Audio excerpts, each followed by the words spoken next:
Magana Jari ce. Masararo assalamu alaikum. Yau sakon namu zai tafi ne akan wannan cutar da ke addabar duniya baki daya har da kasar mu Najeriya. Wato cutar nan ta coronavirus. Wannan cuta ce da take ta yanayi na mura, amma tana da manyan alamu da suka hada da zazzabi mai tsanani, ciwon kai mai tsanani, tari, atishawa, ciwon kirji da numfashi da kyar. Waɗannan kaɗan kenan daga cikinsu wanda duk wanda ya ji wannan alamu akwai buƙatar cikin gargawa ya sanar da masana lafiya. Sannan akwai buƙatar a killace kai domin kada a yaɗa wannan cuta.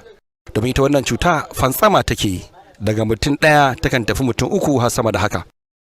Mu taimaka ma junanmu, mu taimaka ma al'umma, mu taimaka ma danginmu da dukkanin al'ummar ƙasarmu da duniya baki ɗaya. Don haka a yawaita wanke hannu da sabulu, a wanke hannun da ruwa mai kwarara ko na famfo ko kuma a rika zubowa ana amfani da shi ko da ta buta ne. A rika amfani da hand sanitizer, a tsaftace muhalli yadda ya kamata. Sannan a tabbatar cewa da an ji wannan alamu an kai zuwa asibiti. Wannan cuta tana buƙatar a nisanta daga cikin al'umma, wanda ya haɗa da rashin shiga cunkoson al'umma. Nisanta juna ya tabbata hanya ce da take rage yaɗuwar wannan cuta. Mu haɗa ƙarfi da ƙarfi domin mu kare ƙasarmu Najeriya da jiharmu baki ɗaya. Allah ya tsare mu, Allah ya ba mu lafiya baki ɗaya. Kamar da kuka sani, magana jari ce. To wannan magana ita ma jari ce domin inganta lafiyar al'umma baki ɗaya.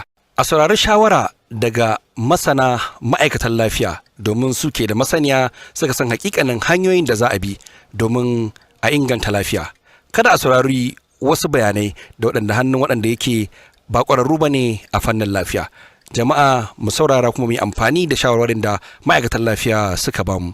Ni ne naku mai karantawa Musa Abdullahi Sufi. Magana Jari ce.